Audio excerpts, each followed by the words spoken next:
Hi, this is Katie with craftingwithkatie.com, and today I'm going to be making a card using balsa wood with my Cricut Imagine. I found the balsa wood at Joann Fabrics, and you can see it's 1/16 of an inch by 4 inches by 36 inches. There's just a couple of dollars. And the first thing I'm going to do is cut a square, a 4-inch square that I'll be able to use in the Imagine.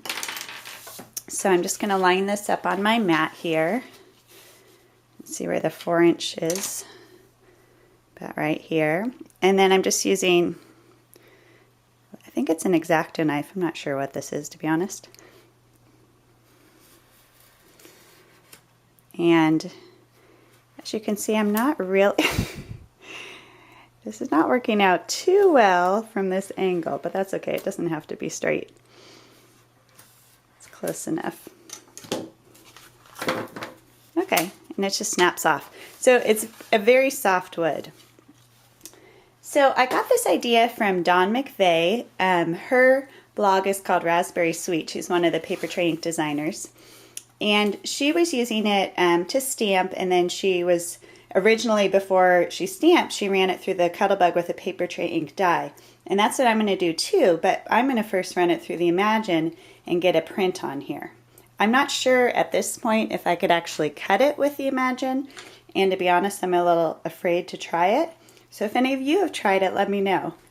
Alright, the Imagine cartridge that I'm going to be using is Better Together, but before I actually choose that image, I'm going to put some blank squares that are just going to push the image that I want more towards the center of the mat, because otherwise it would be hard to line up my balsa wood just where I want it. So I'm going to click on this one. And it's already set at 2 inches, so I'm going to apply, and I'm going to do that about 5 times. So now that I have my 5 squares, I'll click back to the Imagine cartridge. I thought I'd make a spring card, so there was a little tree with birds on it. This one I thought was cute. I think that might look nice on the balsa wood also. Alright, now for this I'm going to keep it combined. I'm going to change it to 2.2 inches. I'll go ahead and apply that. And we'll see how it looks on the mat. Okay, it looks like I'm going to need one more of my squares. So I'm going to go back, because otherwise it's lined up right at the left. So I'm clicking in front of the flowers, because I want it to be pushed to the right on the mat. Oops.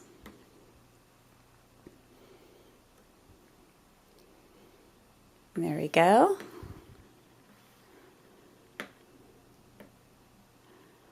Get one more square. And the size you make the square really doesn't matter. It's just to move your image over. Alright, so that's perfect. So now I can count my squares and see exactly where to line my balsa wood up. The other thing I wanted to mention is I had already gone into the settings and I changed my settings to print only. So you can see it's on print only. Alright, so I'm going to get my balsa wood situated on the mat. Okay, I've got my balsa wood situated on the mat, so I'm just going to go ahead and hit next. My low ink signal's been on for a while, but I'm just going to keep going until it runs out. I'm not sure how long that takes. And there it goes. So my next step is to figure out where I want the die. This is one of the matte stack dies from Paper Tray Ink. Not sure which one, to be honest. And I'm going to want my tree on one side, so I'm just kind of figuring out where to line this up. That looks pretty good. And because the first time I tried this, it didn't cut completely with one run through the Cuttlebug, so I don't want it to shift at all, so I'm just going to tape it down. Hopefully this will work. Okay. So here's my Cuttlebug. And the sandwich I'm using is my A plate, and then I'm using a B plate, and I'm going to place my balsa wood with the die facing down on it. and then I'll put a C plate on top. And we'll roll this through, see what happens. I'm going to actually roll it back this way.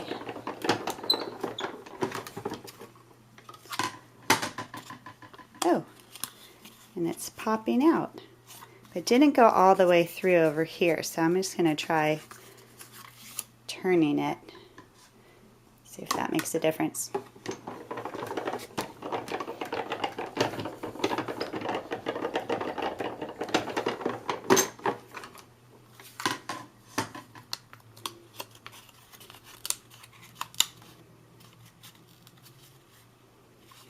You can see it's sticking one little spot.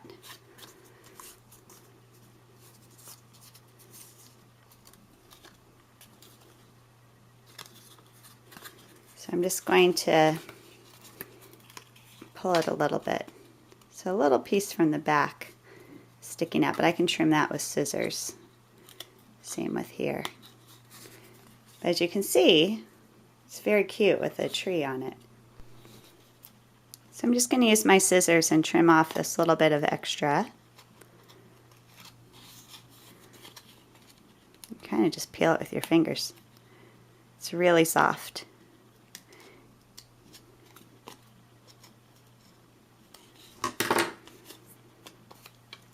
So there's my little tree, and the next thing I'm going to do is stamp a sentiment on it. And my sentiment is from this Color Me Happy set by My Creative Time, and I'm going to stamp the Happy Spring.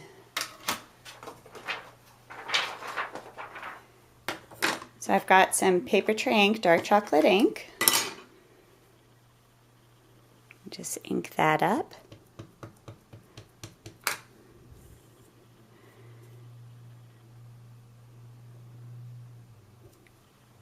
So you can see it takes the ink really well also. Cute. And I think I'll be adding like a button over here. So I've come back to my Imagine to go ahead and make some background paper for my card. So I still have the Better Together cartridge. I just got this one, so I have to use it. And one of the nice things about the latest Imagine update is there's some added stock images. And there's rectangles with different dimensions. So what I'm going to do is take this one that is at a 1:2 ratio, and I'm going to make this 3 inches high.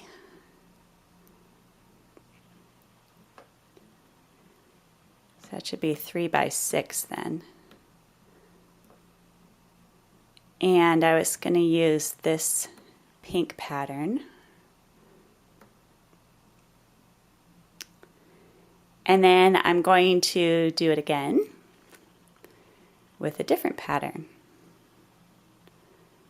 I thought I'd use this. Do I want that one or that one? I'm going to go with this one. So we'll hit apply. And we'll go next, see it on the mat. Now, what I need to do, don't forget, is to go back to your settings and change it to print and cut. Otherwise, it's just going to print again. And then I'll go ahead and cut these. So these are the rectangles I printed out, but I decided I actually don't like the pink one very much, so I'm changing my plan. So what I'm going to do is I have a piece of dark chocolate cardstock, and this is A2 size, so it's 5.5 by 8.5, and then it's just scored at 4 1/4. And then I'm going to have a layer of the rustic cream, and so this is 1/4 inch smaller on each side. So this is 4 inches by 5 1/4. Now if you look at the blue, it's really pretty, but if I just had it on here, I think it's a little boring.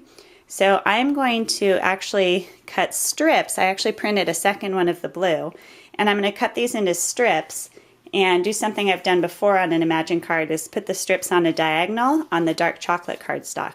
I think I'll just make it a little more interesting. So I'm going to make my strips 3/4 of an inch.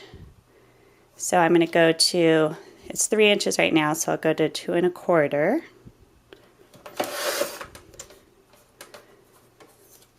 And then 1 1/2.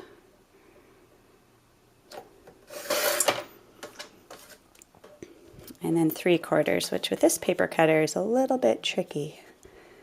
It's right there, if I can get it lined up.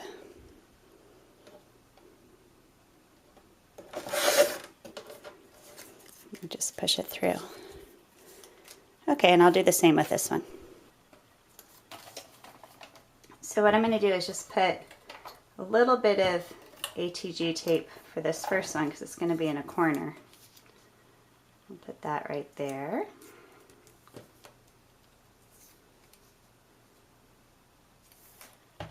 And for this one, I'm just going to put the tape directly on so that it doesn't start sticking to my desk, like the first one is.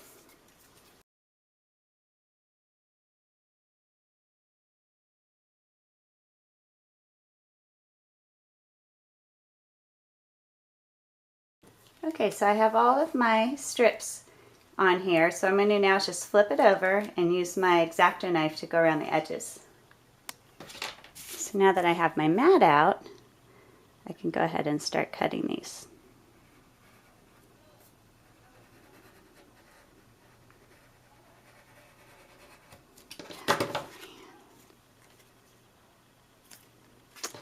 The disadvantage of doing this while videotaping is you cut off part of your brown paper. I have to rethink what I'm doing here now. That's annoying.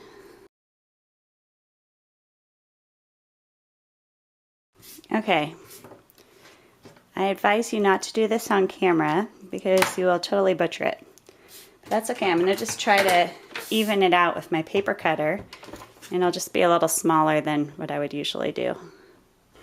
Okay, so let's see how this is going to look on this layer. Oh, that's fine. It's just a little bit smaller than it would have been. Okay, so this will be what the base looks like. And then we'll put our happy spring on here. But now that I'm looking at this, I kind of like it better on brown with the cream around the outside. I think I'm going to switch that. Alright, I've adhered my 3 pieces together, and I ended up stitching around the edge with my white Jelly Roll pen, which I've left open. And then I went a little crazy and did it through the center too, but I think it looks pretty cool. So the next step is to take the balsa wood and just ink around it.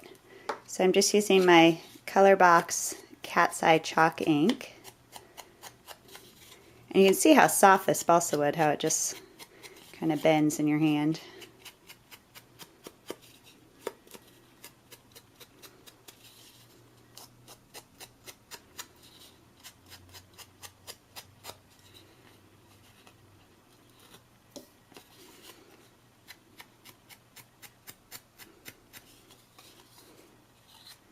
So that will go right there. And I'm going to adhere that with some Scotch Quick Dry. So I'll just put some on the back here.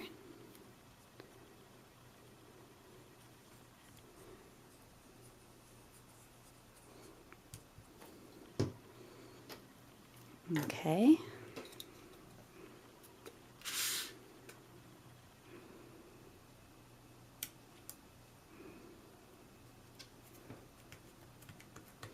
So the last thing it's missing is a button. I wanted to put a button right here, but I don't have one just the right color. So what I'm going to try to do is make a button using this pattern paper, since it does go along with it, and we'll see how that will turn out if we like it.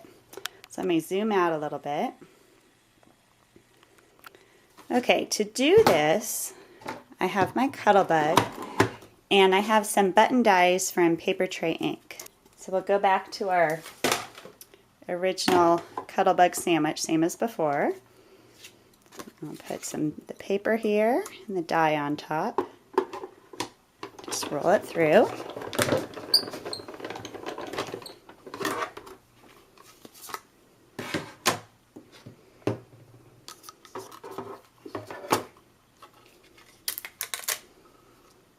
And there it is. So the one thing I've realized with these paper tray ink dyes is they'll stick pretty well.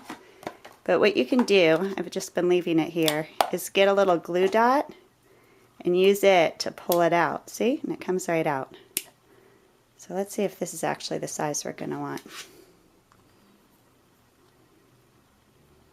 That will be cute. However, I think I want it to be thicker. And I have a way to do that. So let me just get these out, and then I can show you. So Paper Tray Ink has these coasters, super cheap. It's like $25 for $1. Really, really cheap.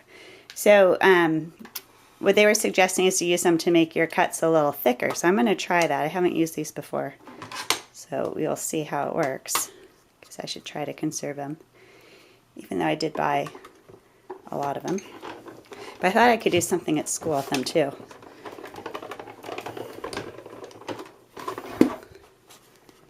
Okay.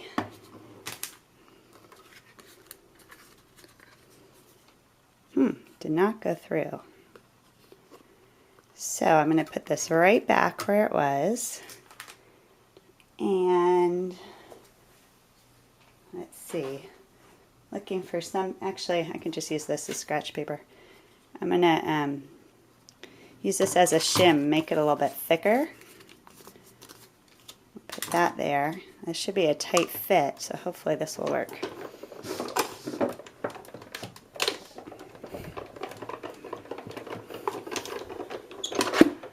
Okay, I don't think I can do anything tighter than that, so hopefully this worked. Oh, it did. Great. So if I adhere these together, it'll just make a thicker button, and I can use a paper clip to punch those holes out. Okay, so I'll just punch these through.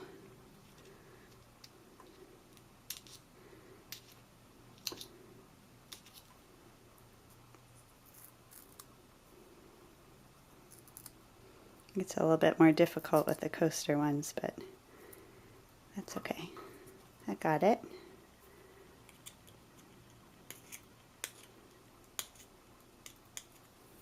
There. So let me just get this out of the way. Okay, so I'll just use some Scotch Quick Dry on here to adhere these two layers together. I just want to line up my holes.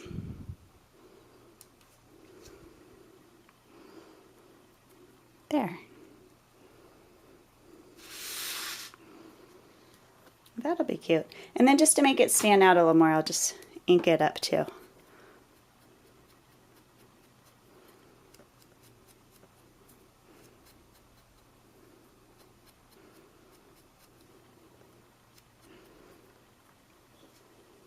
There, now it stands out. And then I think the last thing it needs is a little bit of twine.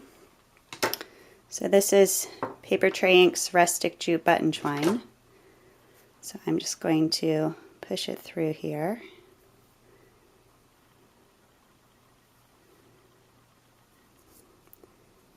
And we'll come through the other side. Oops.